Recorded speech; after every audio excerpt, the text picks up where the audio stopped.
I was so jealous of my sister's marriage it made me sick, so I snooped on her husband to find dirt on him, but my discovery left me speechless. Plus one update. I'm so jealous of my sister's marriage that it sickens me. I even snooped on her husband looking for evidence that he's actually a crap person. I'm ashamed of it. My sister and her husband have been together for around a decade, and they always seem to have a good marriage, but you never really know, right? To be honest, I thought they were just pretending, since I've never had a relationship that was super good in private. Well, now I do know. I've been living with them for 3 months. They took me in when my ex cheated on me, and I've learned they do nice things for each other all the time, and it's like they don't even think about it.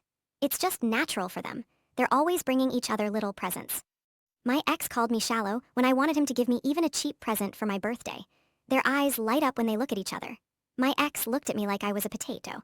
They hug each other as though they haven't seen each other in months whenever one of them gets home. My ex would ignore me when I got home, or he wanted me to leave him the fuck alone to fucking relax whenever he got home. They encourage each other's hobbies and outside friendships. My ex hated my friends and thought my hobbies were stupid. Worse yet, I can tell they're holding back when it comes to being affectionate around me. I arrived home early from an event one day and saw her sitting in his lap while they watched TV and he played with her hair. The stuff I see is apparently just the tip of the iceberg when it comes to how much they like each other. They've even been through some really tough things, like deaths, a miscarriage, and job losses. The kind of stuff that can tear couples apart, but I guess they made it through just fine. I honestly didn't think relationships like this were real. I thought it was all Hallmark bullshit, and that all relationships are miserable, hard work once you get past the honeymoon stage. I just couldn't believe it, so I snooped on her husband, who I'll call Max. It turns out his private communications are completely fine.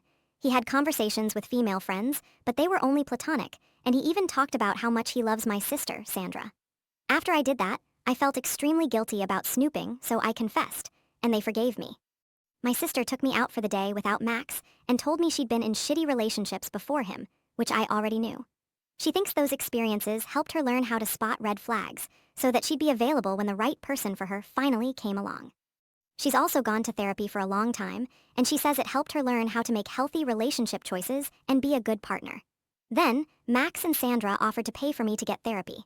My insurance isn't great, so that's really nice of them. I just want to find something like what they have. The more I saw my sister and Max being happy, the more I felt worse about myself and all the time I've wasted in bad relationships. I felt pathetic needing their help, but I knew I did need it. And I was amazed Max didn't freak out about the snooping. That was a real low point for me, and I regret it so much. There's a silver lining though, I guess. Now that I know this kind of relationship isn't a childish fantasy, I don't think I'll ever be able to put up with somebody like my ex again. Update. Hi, I'm the person who snooped in my brother-in-law's messages because I thought it was impossible for men to be great to their partners. Just for a short summary, my ex was shitty. In contrast, my sister's husband treats her so well that I thought it couldn't be real. I snooped on him to try and find out what he was really up to, but he wasn't up to anything.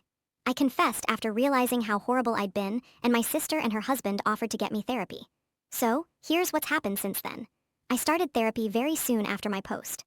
My first therapist wasn't great, so my sister Sandra encouraged me to find another, and my second one was awesome. I'm still seeing him once every 2 weeks. He's helped me a lot with healing from the trauma of my last relationships, and also learning how to relate to others in a more healthy way. He also really helped me learn how to manage my bitterness and jealousy by finding the underlying causes and working on those. After a couple of months, I moved out of my sister and brother-in-law's house. It turns out that they were secretly livid about the snooping, but they appreciated that I had confessed on my own and decided to be kind and help me. They decided that if I took advantage of the help they offered and put effort into being better, they would forgive me.